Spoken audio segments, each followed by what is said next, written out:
What's up, everybody? Welcome to Kinda Funny Games Daily for Monday, February 26th, 2024. I'm one of your hosts, Greg Miller, alongside Forbes 30 Under 30, a.k.a. the second best baby blues in San Francisco, a.k.a. the engaged one, a.k.a. New York Times quoted at Tim Geddes. Let Tim host. Greg, hello.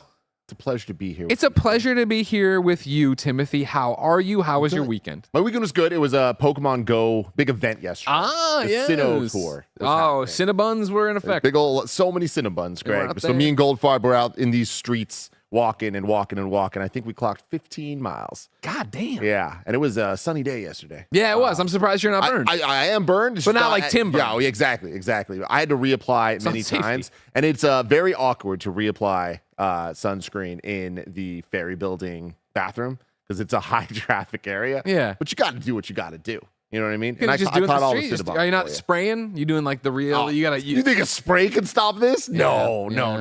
Yeah. So it was an overall very successful week. A lot of goers out there. Were there a lot of goes on the street? Yeah. So many. Yeah. It's getting to the point now that we're starting to recognize people. You know what I mean? That's cool. Yeah, I like that. This weekend, so it was a 2-day thing. On Saturday, I didn't do the whole ferry building Embarcadero route. I went to Stonestown, the mall. And it's crazy how many people are just playing there whenever there's an event. Yeah. But I saw a family where there was 4 generations of people playing in one family. Okay. It was incredible. That's insane. Like from a 5-year-old all the way up to 80-year-old. They were wheeling the hospital bed. With the IV drip. No, Grandma just wanted to get out one more time and get a Cinnabon. She was spry, man. Yeah, she was there. She was doing the spin catch. Sure, it was awesome to see. But yeah, no, that was we haven't talked about it. Ben's quite good at throwing it. He's been doing that at the restaurants lately, where I'll pop it out and he knows to go to the Ultra Ball. Like he will open. I try to give him any of the 9,000 regular Pokeballs. He goes and gets the Ultra Ball and throws it. Yeah. She's not good at it. Every once in a while, I need her to do it for me. Yeah. Sorry about that. How are you? Tim, I'm great. Are you kidding me? We are T minus what? I'm bad at math. 7 hours from us being at Monday Night Raw. Very exciting. You, me, Snowbike Mike, Cool Greg, piling in Jen's car that I borrowed going on down there. That's great. Gonna have a fun time there. And then, of course, we're about a week with review codes less than a week from me starting WWE 2K24, and I can't wait because there's nothing like starting a new WWE game. You know what I mean? Getting into a new wrestling game, seeing it all mod. What do they do to it? What's the UI look like? What's everything? And it's like some would say, is there still excitement in me being the world's best WWE 2K player? World's best, okay. World's best WWE. You don't think so? I mean, I don't. But okay. I mean, obviously the best at Kinda Funny, bar none. Okay. Obviously the best in the video game industry press, bar none. Sorry, Mitchell. And then, I mean, even I would go further, of course, that if you were going to go to WWE.com/superstars, where, of course, ladies and gentlemen, I am listed as a WWE superstar, thanks to This Is Awesome new episode, WrestleMania's most awesome moments, Volume 2, coming out before Mania, you would find me on that page. And so I would say, bar none, I'm probably the best WWE 2K player in the WWE based on WWE.com/superstars. You can go through there and scroll through. Who's going to be better than me? Ron Breaker? Probably like a list of people, but... Ladies and gentlemen... New day. Yes, it is!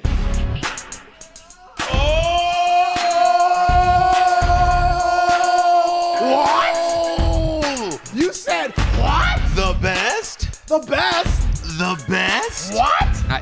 You said what?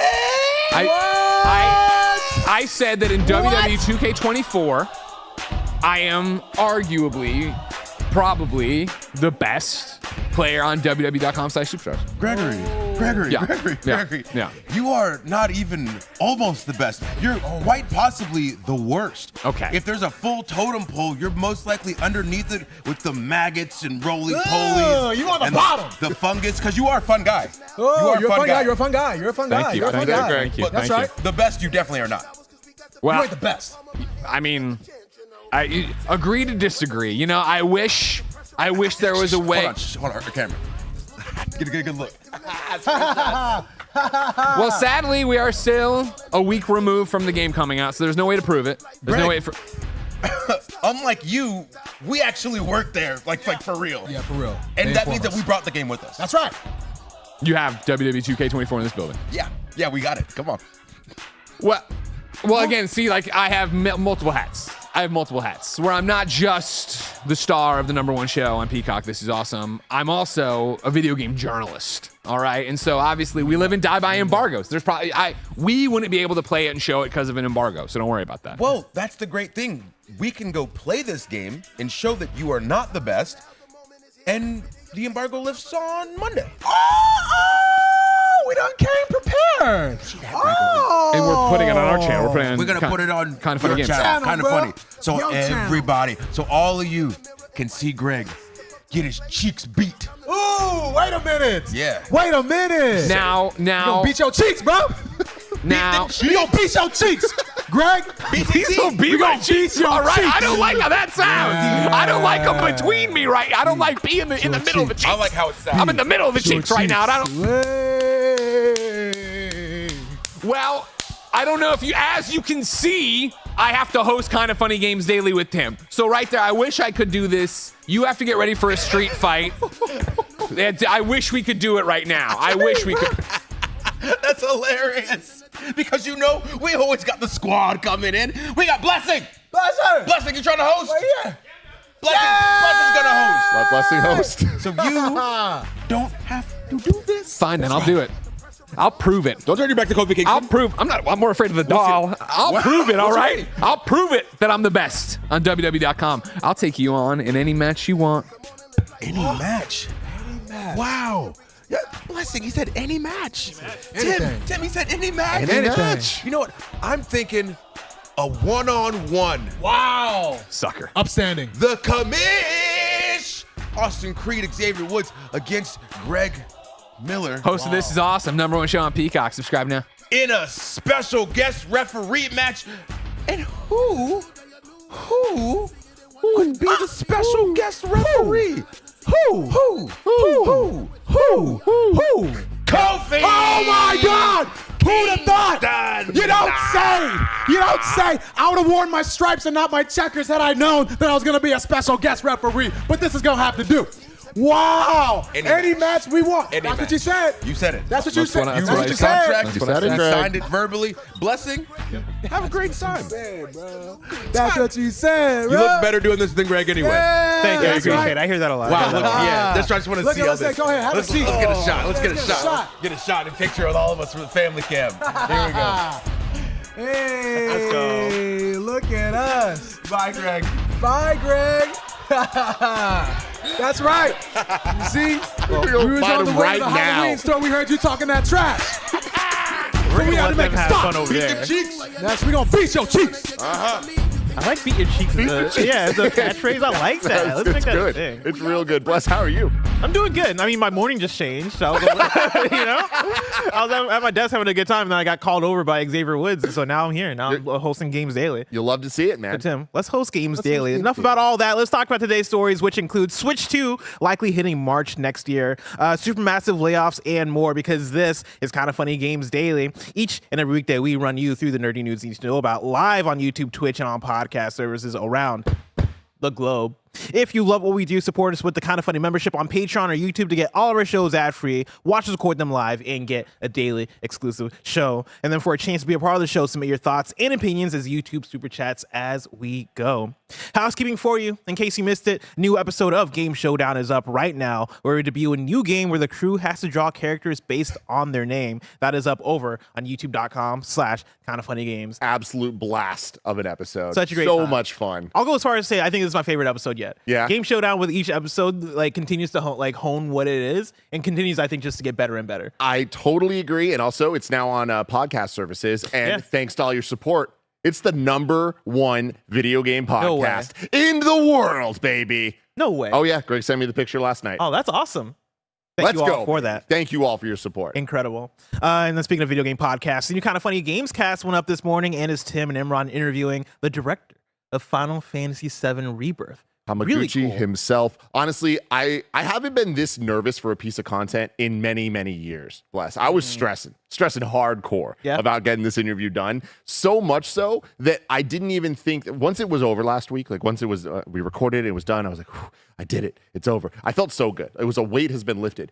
But then I didn't think about this morning waking up and seeing all the tweets and seeing all the comments and how positive everybody is That's about awesome. the interview. And I'm like, oh my God, that's amazing. So thank all of you for your support. You can definitely check it out. Imran did such a great job too. But the thing that I think makes me the happiest about this was how happy Hamaguchi-san was to just be able to talk about this thing that he's been working on for so many years now, that we now know is amazing because we've been able to review it and play it.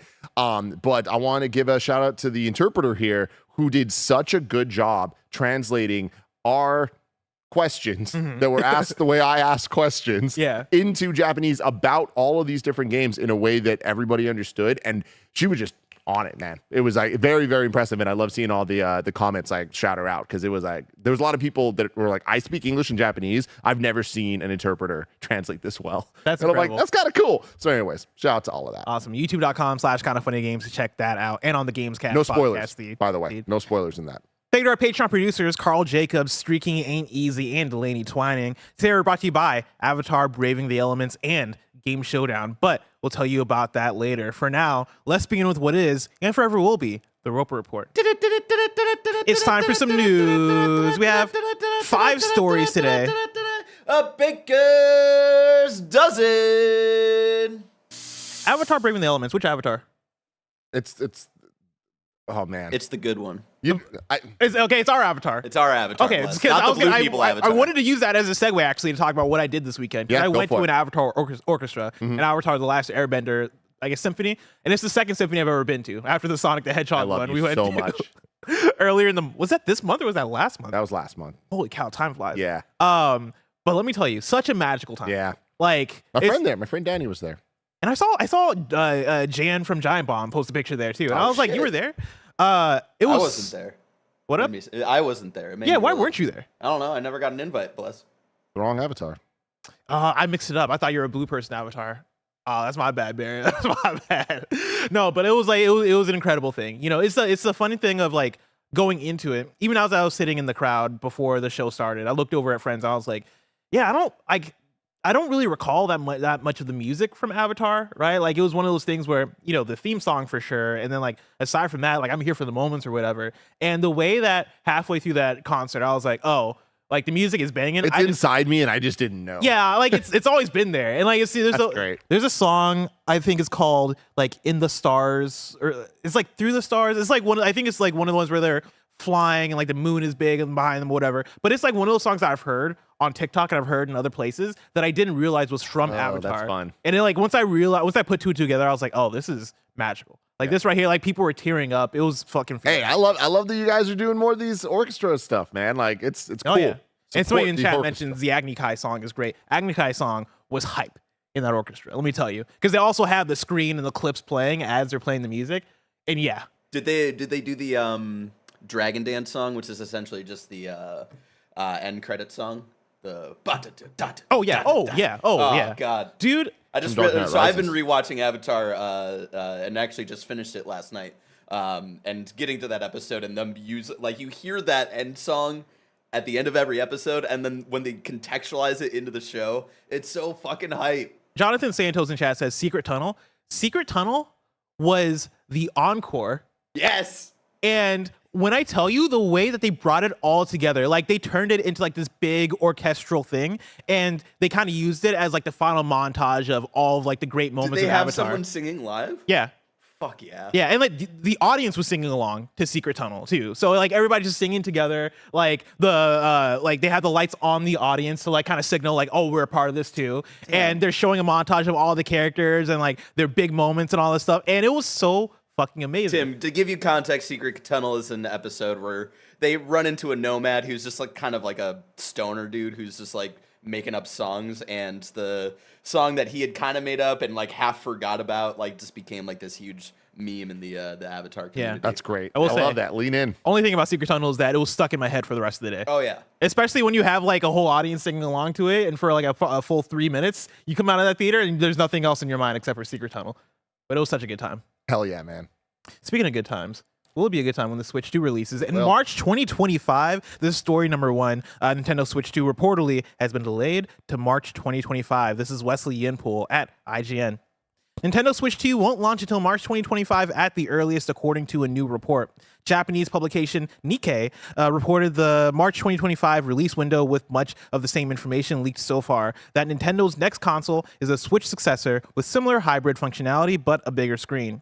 The Nikkei report does, however, suggest one of the reasons Nintendo has set a March 2025 release window is to ensure it can manufacture enough launch stock to satisfy demand and therefore combat scalpers.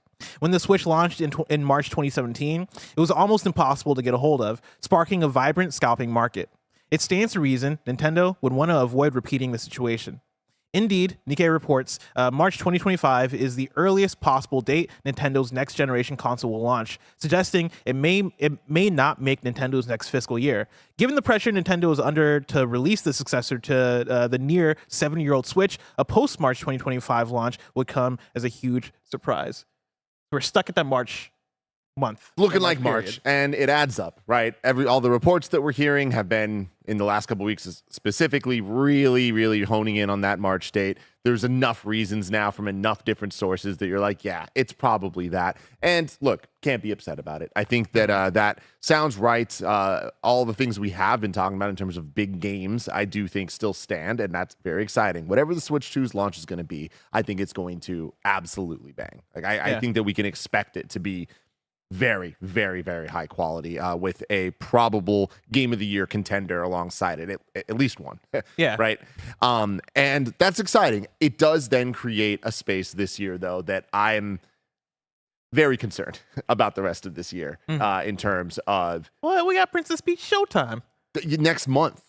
I mean, we got the Paper Mario 1,000-Year Door remake. Yeah, exactly. Probably June or so, right? Like a 10% chance we get Metroid Prime 4. That's the thing. I think Metroid Prime 4 We got a Pokemon Presents tomorrow. We do. We'll probably get some holiday Ernie Pokemon Cooper game. points out in the chat, Endless Ocean. Exactly, the big exactly. end thing from the Nintendo Direct last week. But I think that's where we're at. And that's not bad. Switch has had such an amazing life. But I'm not even just talking Nintendo. I'm talking kind of overall in the industry. Like, it feels silly to say this right now because of how many amazing games are coming out right now. Yeah. Because it's wild how January and February have just delivered the goods. Yep. And even late December. I feel like December is usually or not late, but just December in general is more of a dead zone. Yeah. But like, we got God of War Valhalla. I was just thinking about that last night. I'm like, wow, man. We got an Avatar game. Like a AAA Avatar game. Yes, exactly. There's so much going on, and it's exciting. At some point, though, I do think that that's going to kind of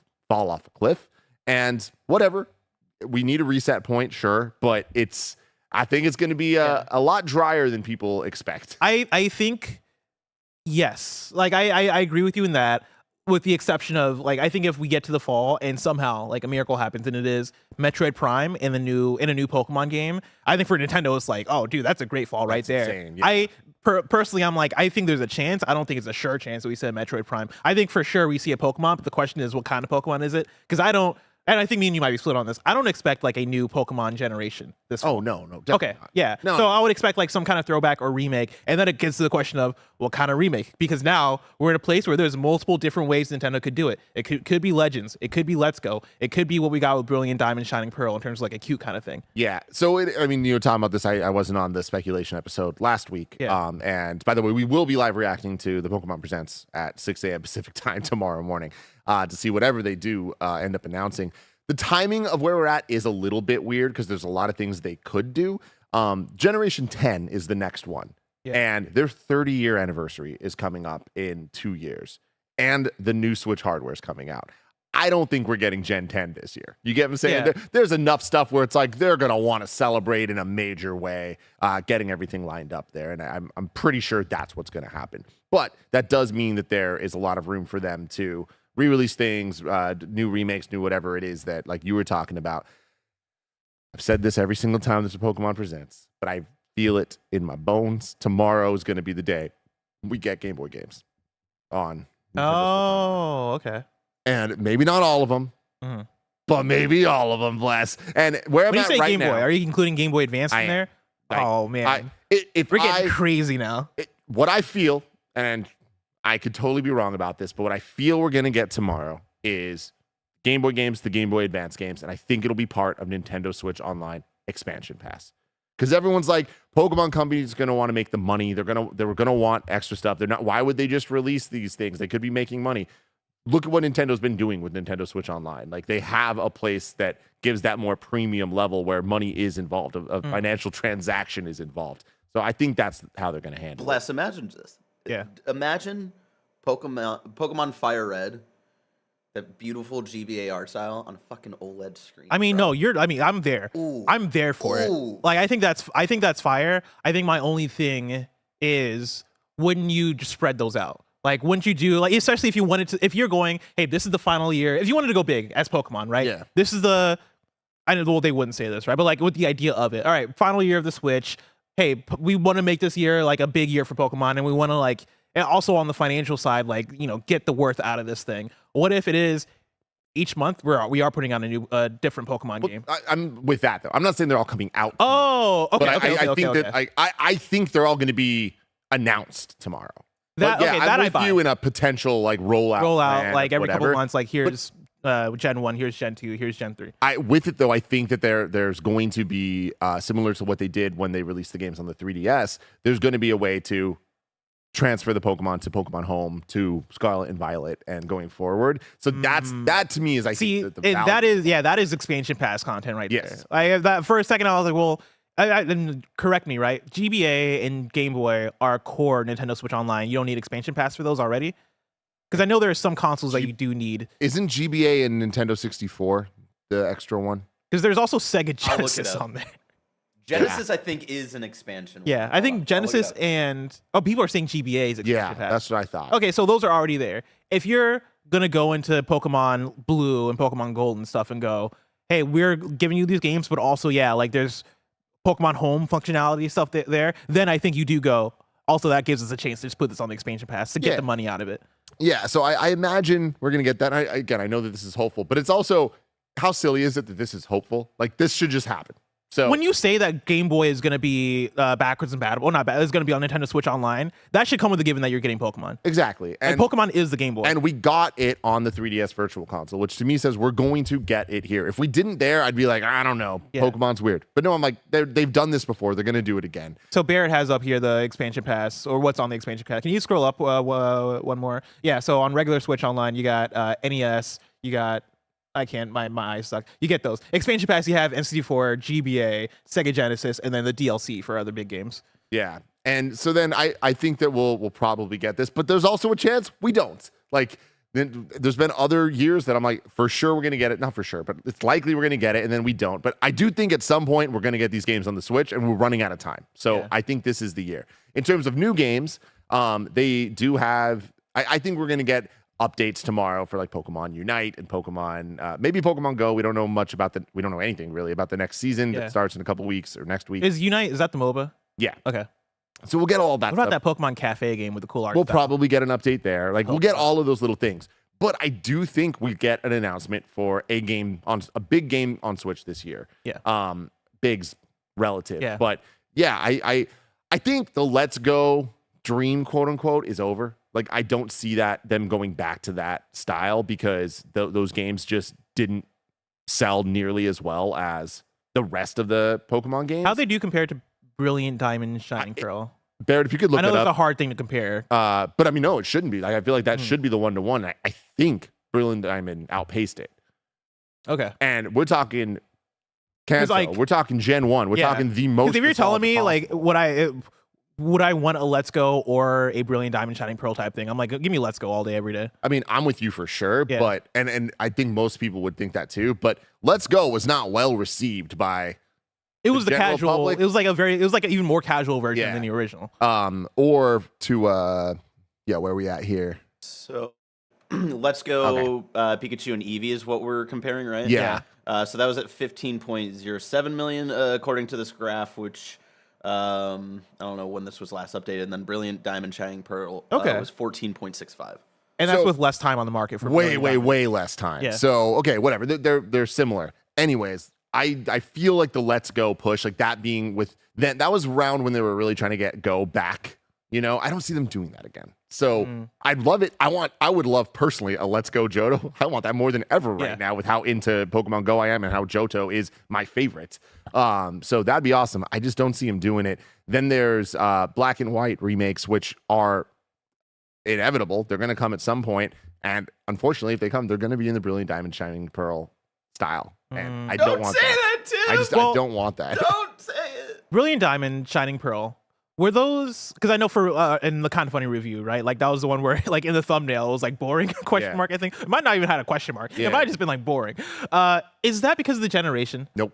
You think like no? People love Gen 4, and like okay, I didn't know that. And look, it's at this point you could say people love every gen because every gen is somebody's, and like that's it. But no, there was a lot of things about Gen 4 that were really really well received.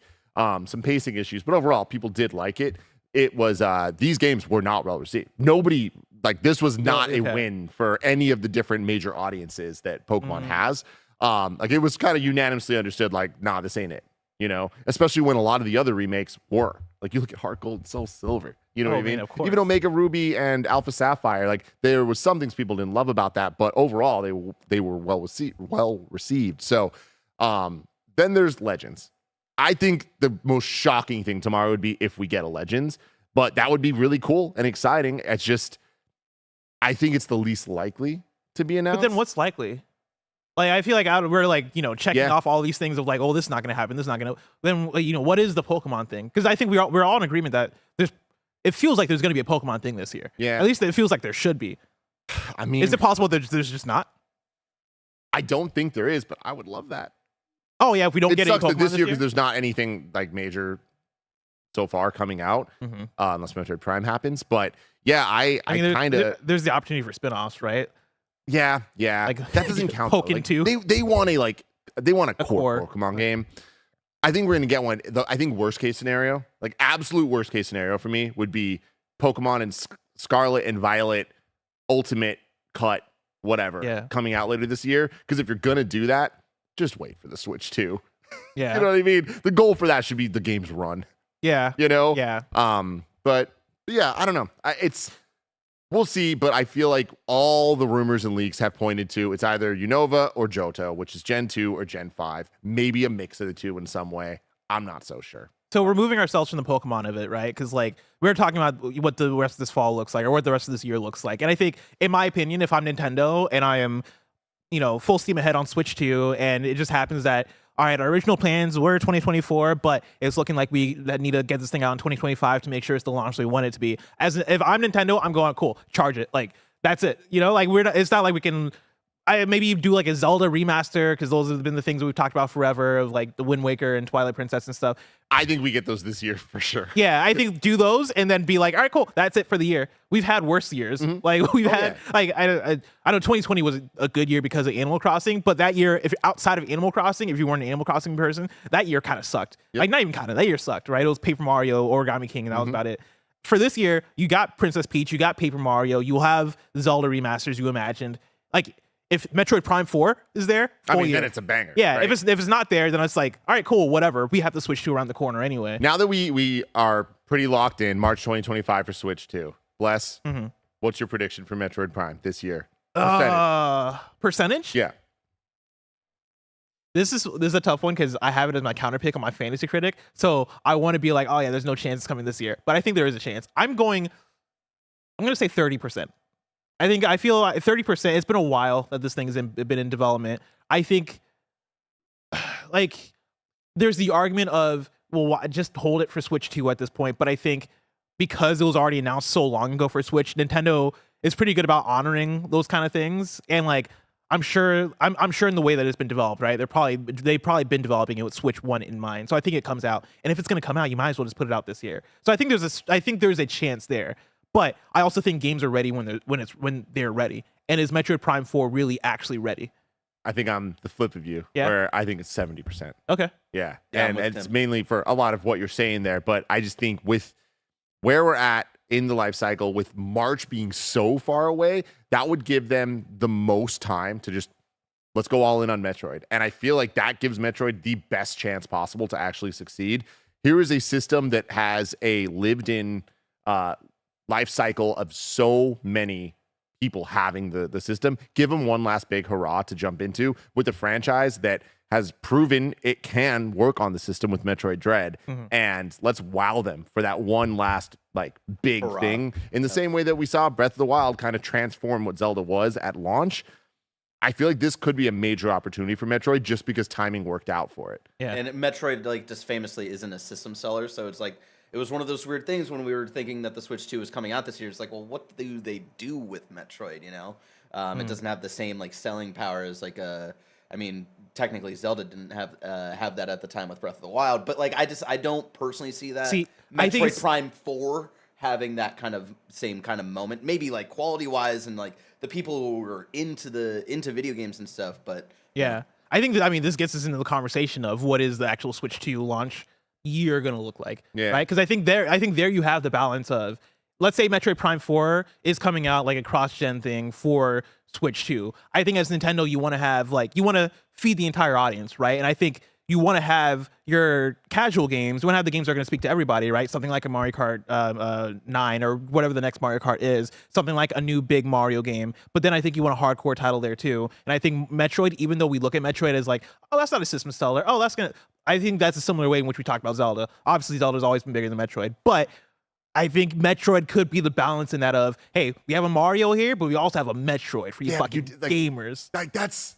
just too much. Like Nintendo, this is literally why I said last week, they can't spread their load.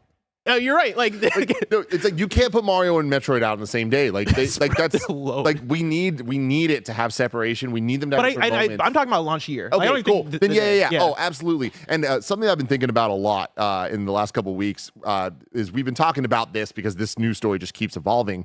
But we're talking about Animal Crossing and Pokemon and just the word system seller. And I've been seeing a lot of people be like, Tim keeps saying that Animal Crossing is not a system seller. That's insane. My point is that strategically, Animal Crossing is a system seller, and it's a seller at this point.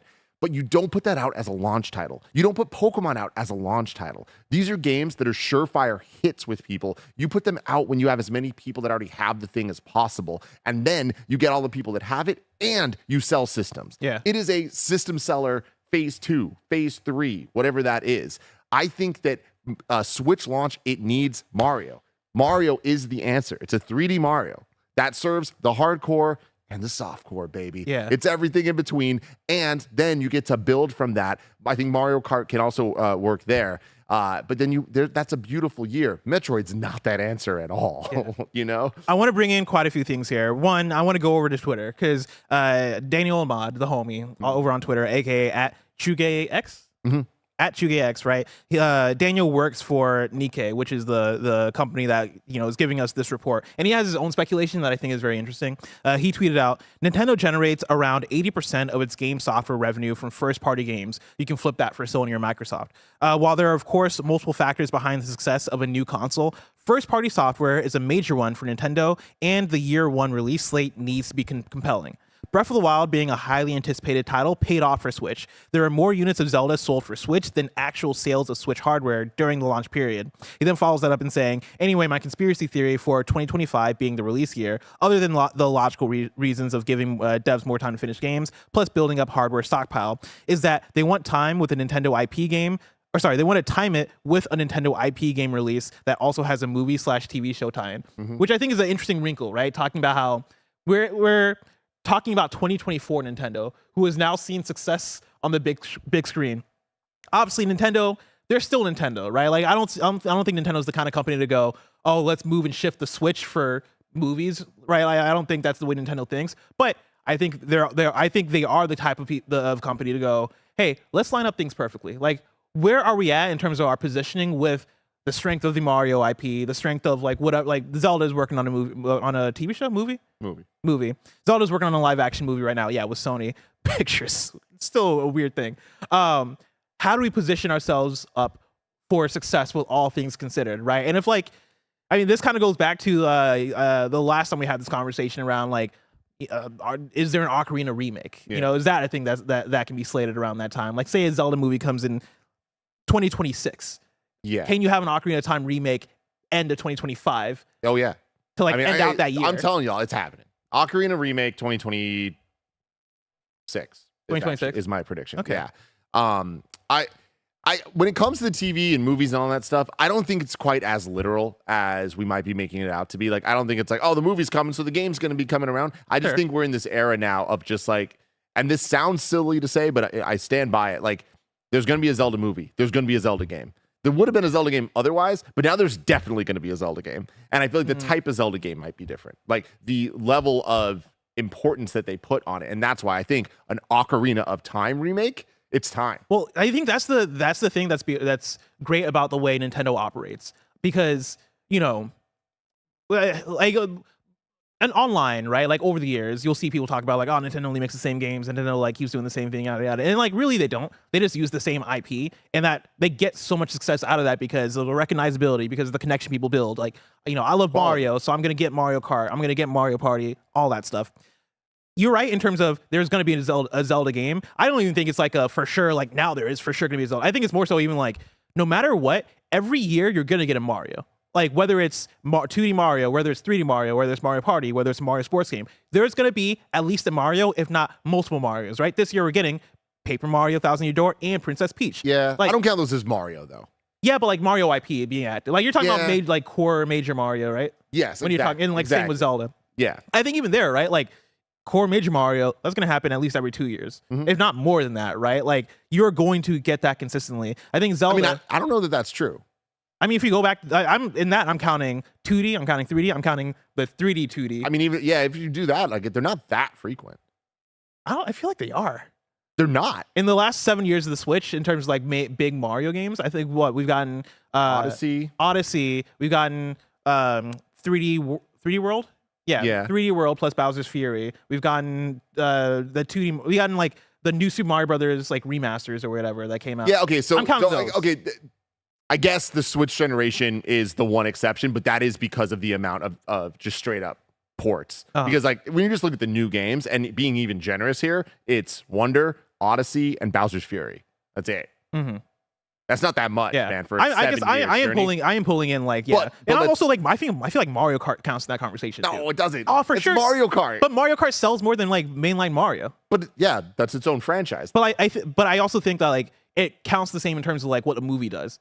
Hey, like a Mario movie is coming out. Like Mario Kart is a major feature in that movie because Mario Kart at this point is like almost the more well-known Mario thing over even the Mario platformers. Like I think that counts in terms of what we're talking about. I really don't like the argument of like, well, Mario's in the title, so it's a Mario thing. It's like, well, then cool. Then yes, then Nintendo does put out a lot of Mario But I think even stuff. if we separate smaller Mario things from bigger Mario things, I still think that like we're getting a big Mario thing, maybe like 1.5 times every 2 years, right? Like I feel like there's a very consistent basis that we're getting bigger Mario. Sure, I mean, yeah, the more things you add to that, then absolutely, yes. To me, I'm like, I look at it this way. Would Nintendo not put out the two products too close together because they're going to compete, or do they not care because they're different? And they would put out a 3D Mario and a Mario Kart within months of each other and not give a shit because they're different. But they wouldn't put out I guess so. I think the argument we're making is different, though, because the argument I'm making is that, say, a Mario movie is coming out in 2026,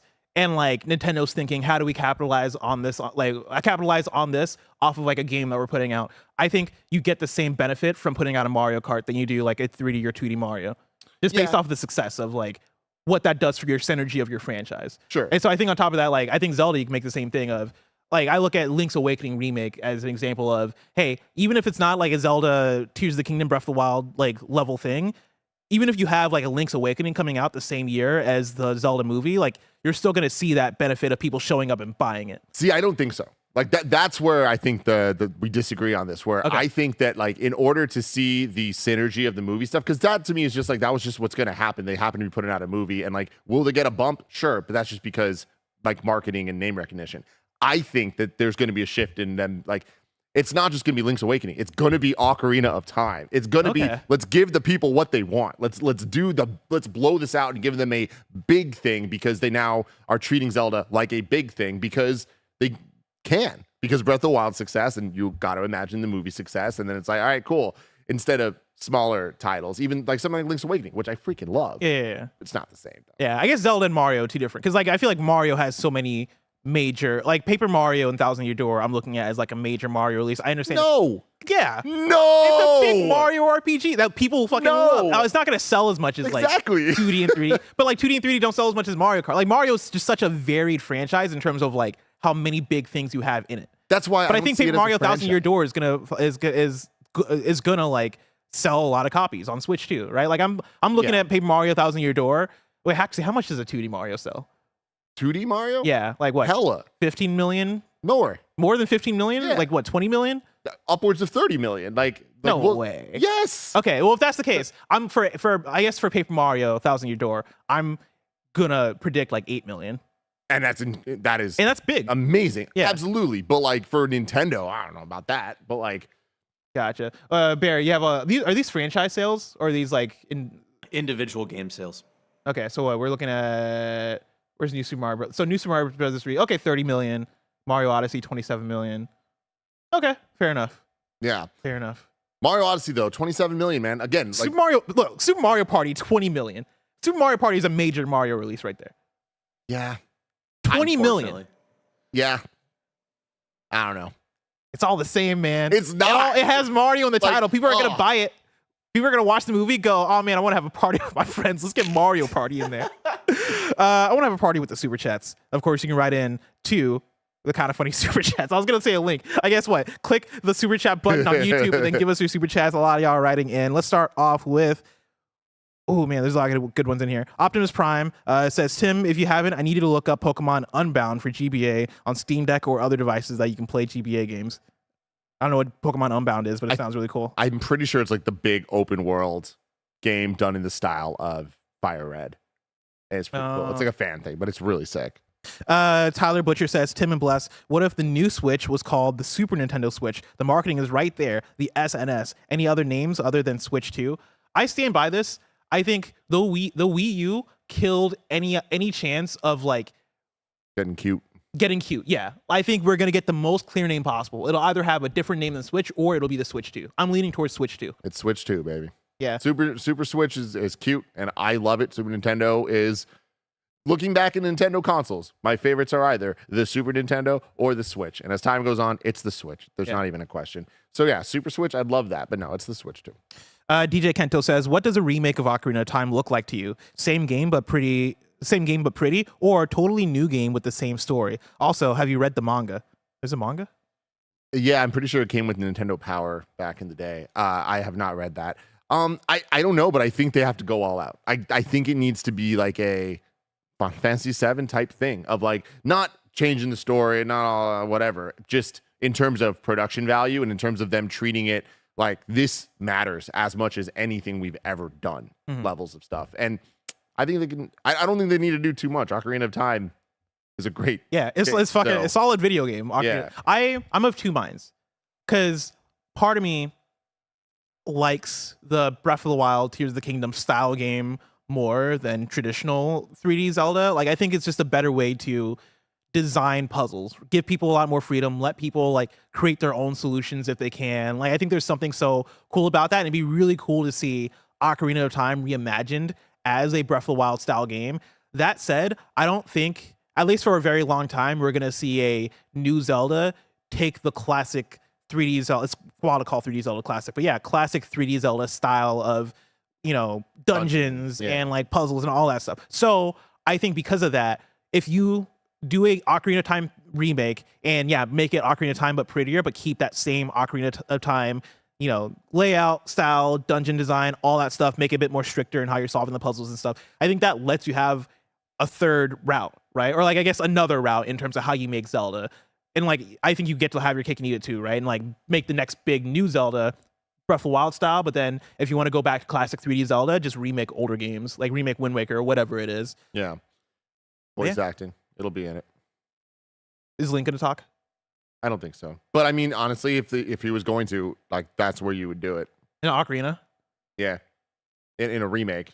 especially if they're trying to put it out around the movie. I think people would be sick. The first time we watched the trailer and like Link starts talking, like people are gonna be like fucking throwing up on the side, like oh god, why? Like people won't be able to take it. Yeah, all these babies who have complained about Link not talking for decades are just gonna be. Yeah, people will They're lose gonna their regret minds. it. They're gonna fucking regret it. All Yeah, right? They should be fucking quiet, on the you know? ground, crying, fetal position. I would love He opens like his mouth voice as Tom acted Holland's voice. Ocarina of Time though. That'd be sick as hell.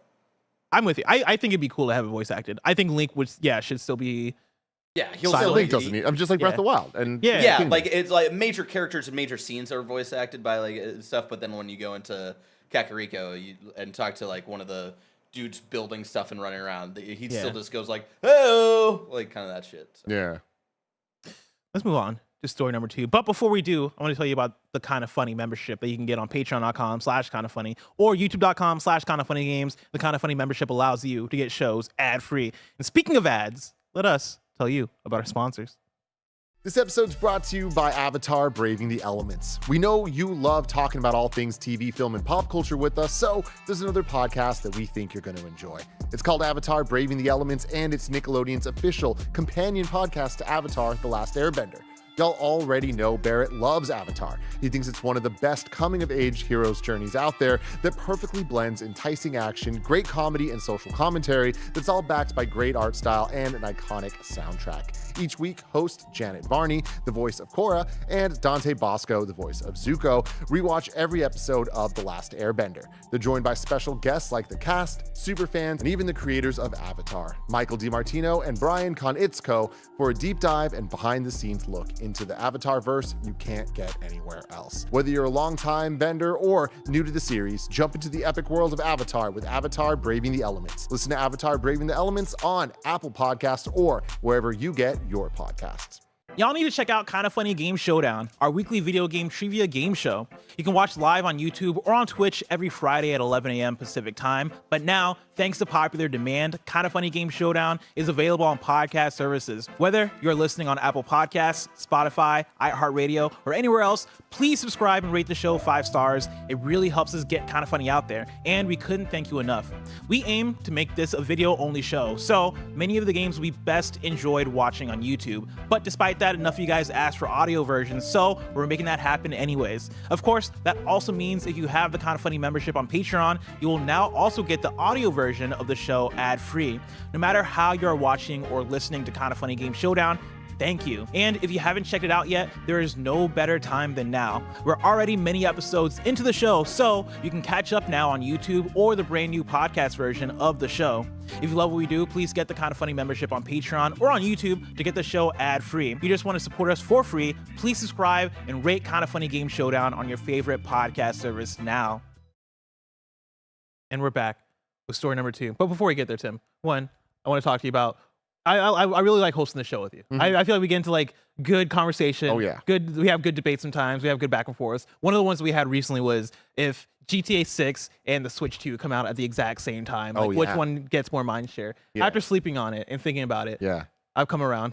I think GTA 6 gets more mind share. I love that. That's than the character Switch growth. 2. Thank Yeah, you. I yeah. appreciate it. I had to like sleep on it and be like, I love it. yeah, I guess GTA 6 is more exciting. But the question I want to flip on you, Tim, Ooh, based on I that, see where you're going here. yeah, is which one are you? Oh. Are you showing up to first? Like, Oh. you only have time to check out one between Switch 2 and the launch slate.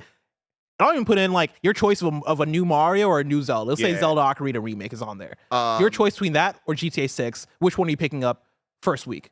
Well, again, just real quick, I want to say I don't think Ocarina as a launch title is a good idea. No? I think that's a down the line. I think that's a year 2 Okay. or end of year 1, but year 2. Then let's call it a 3D Mario 3D Mario. I mean, it's 3D Mario for me. over Like, you know- GTA 6. Yeah, man. Like, Oh, man. I love Nintendo, dude. Like, that's my stuff. So Yeah. it's like, especially a 3D Mario, especially a 3D Mario after we haven't gotten something from that team in so long. I think it's going to be absolutely incredible on new Nintendo hardware. Yeah, that's where I'm going to be. Grand Theft Auto 6, I'm extremely excited about, but I'm fine to wait Yeah. with it. You know I what think mean? there's nothing that could make me pick the Switch 2 and like the launch lineup over GTA 6, except for like if there was somehow a brand new Zelda, like Breath of the Wild style thing. Really? Yeah. If there was like a brand new Zelda, like not a remake, it would have to be a brand new, we're doing something never before seen, like, or doing like a new Hyrule or whatever, but it's going to be another Breath of the Wild style thing. I think I'll choose that over GTA 6 on week 1. What if What up? Super Mario 64 2. Okay, I'll choose that over. I'll choose that over GTA. You found the one loophole. I know. If we launched with Hideo Kojima's next Metal Gear Solid on the Nintendo Switch system, I'll pick that too. But let's talk about this. I know we're already going. Oh, wow. We went really long. Yeah, we're super long. Yeah. I just want to say this real quick. Uh-huh. That it is looking more likely than ever right now. March 2025. Yeah. Switch 2. March 2025. Grand Theft Auto 6. No. They're going to want the game out before the fiscal year. That's what they're saying. For GTA? Yeah. There's no way. I also think I've also come around to your point of like neither of them are moving. I think even if it's like the same week, I don't think they're not that moving. they would move if they were in the same place. I don't think the GTA is going to hit that, but I think March is the plan. I hope they don't. Because how they talked about it with the fiscal stuff. You're right. They did talk about that with the fiscal stuff, didn't they? I hope not. I really hope not. That's going to be a hell of a March. And I don't have that energy with me to make that much content. Because, like, it's not going to be like, we got to pick and choose either Zelda or either Nintendo or We're going to make both the content. We're doing it for all. both the things. Oh, yeah? I'm sweating thinking about it. It's not going to be a fun time. Story number 2. Until Dawn developer Supermassive Games plans to lay off around 90 workers. This comes from Taylor Lyles at IGN. Supermassive Games, the studio best known for making choice-filled horror games that are borderline interactive movies, announced that it is planning to lay off employees as job losses continue to devastate the gaming industry. In a statement posted on Twitter/X, the developer acknowledged the challenges the gaming industry currently faces with mass layoffs, and that it was not immune to this. It states that it was undertaking a reorganization of its studio and planned to enter into a period of consultation, which would affect some of its employees. Although Supermassive did not disclose how many employees are affected, Bloomberg reporter Jason Schreier wrote before the announcement that the British developer planned to lay off around 90 workers. Quote, "This is not a decision that's been taken lightly," Supermassive said, "with many efforts made to avoid this outcome," end quote. Another one, man. And, 90 people, that's a lot. And it's a major percentage of Supermassive. Like, this obviously sucks. And it sucks that these things continue to happen. It seems like there is no end in sight. And even just this weekend, I was talking to a couple people that were telling me like just rumblings of more coming that I'm like, really? Yeah. In some of those places, didn't expect that. So yeah, this is very, very, very unfortunate. And just, my God, I want this to end. Yeah. It sucks that it seems nobody's immune, right? Like we've talked about like plenty of studios and plenty of places where it's like, oh man, like places that we view as, they're successful, right? Like certainly we're not going to see it from them, and then those places get hit, and then obviously there's the ones like the ones under Embracer Group that is made from bad leadership decisions and shit like that. It all sucks across the board, and yeah, like the second half of this IGN article is kind of talking about like the history of Supermassive, and you look and it's like, man, Supermassive is like such a cool studio for how different they are. Like opened up in 2008, 2015 they released Until Dawn, right, and then like that kind of started up who we know as Supermassive. They went on to make like the Dark Picture stuff along with the Quarry. They've also worked on other things, right? Like they had the like PSVR on rails like versions Rondo of Blood. Until That's Dawn. not what it's called. No, like Rush that. of Blood. Rush of Blood. Yeah. Rondo. That's the Castlevania, right? Yeah. They had that. They had like I think they're making Little Nightmares 3. Yeah, they're working on Little Nightmares 3 currently, and the casting of Frank Stone. They say that latter one is a narrative game set in Behavior Interactive's Dead by Daylight universe. And then the IGN article, goes on to talk about like we've had over 6,000 jobs impacted this year alone, and so it's a scary time. Hopefully, we see the end of this big wave of layoffs soon, but obviously, like there's no control over it right now. Like it's just fucking happening. So, good luck to everybody out there. Story number 3. Miyazaki says there's a high possibility he delegates directing for future Souls games. This is Jordan Midler at VGC. Elden Ring and Dark Souls director Hidetaka Miyazaki has said that there's a high possibility that he would delegate the role of director on future Souls games. Speaking to IGN, Miyazaki said that there is a high possibility that we would delegate the responsibility of director to those other Souls-ish games going forward, end quote. He continued, quote, "I think it's very likely that we'll see new directors going forward, and I think if we do that, I'd like to step away from that supervisory role and give them full direction and full control over those projects.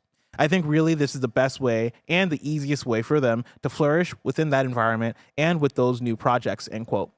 So far, the only original Souls project that Miyazaki hasn't directed is Dark Souls 2. While Dark Souls 2 was met with mixed reactions from players, Miyazaki looks back on it fondly. Quote, In regards to Dark Souls 2, I actually personally think this is a really great project for us, and I think without it, we wouldn't have had a lot of the connections and a lot of the ideas that went forward and carried the rest of the series. End quote.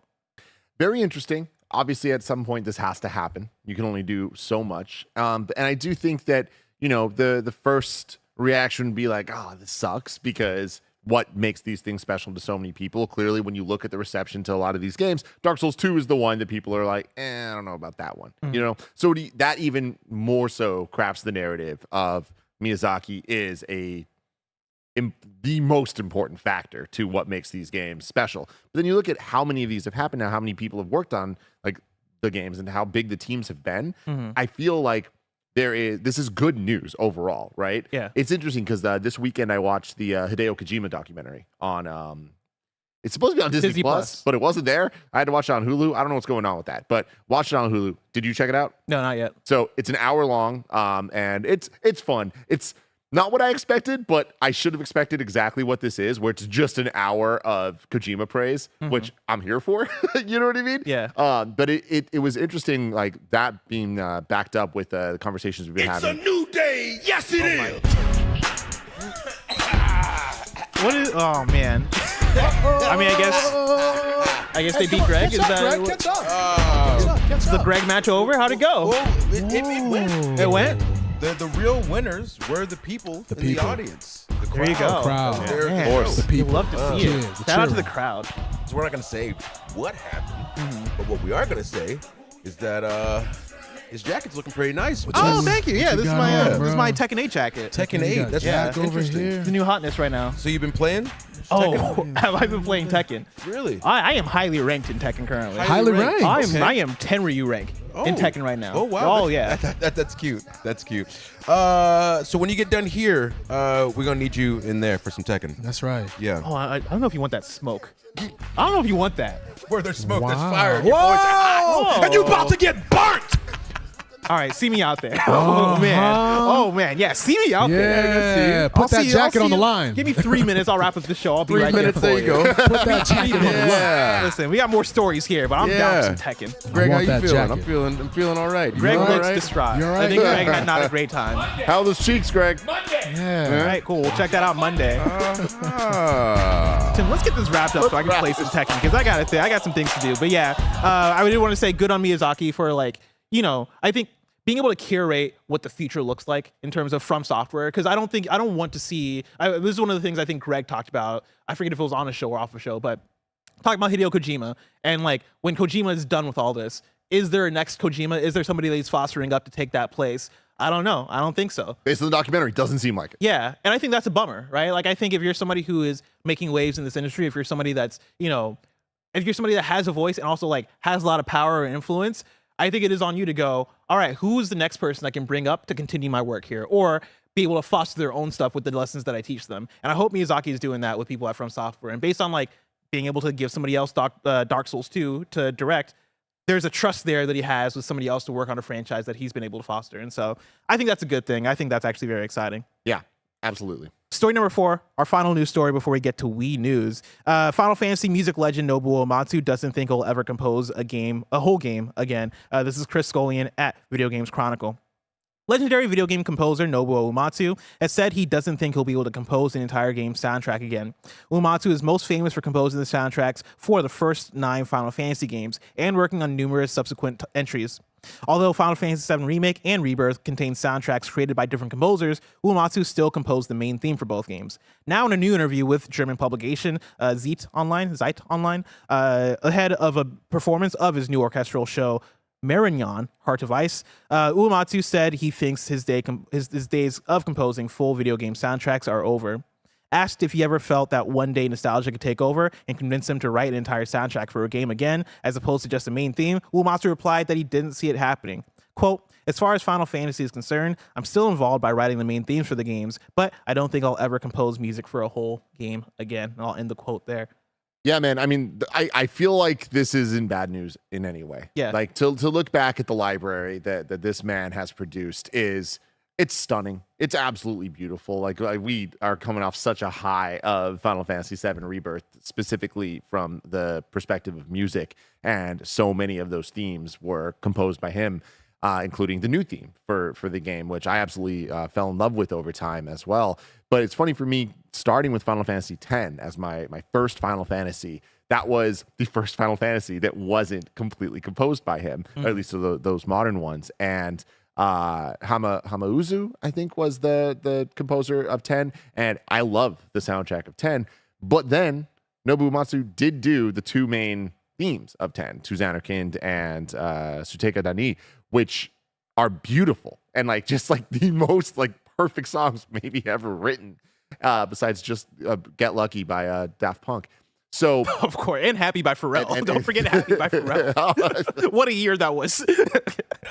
Incredible year. 2013, I think that was. Oh my God.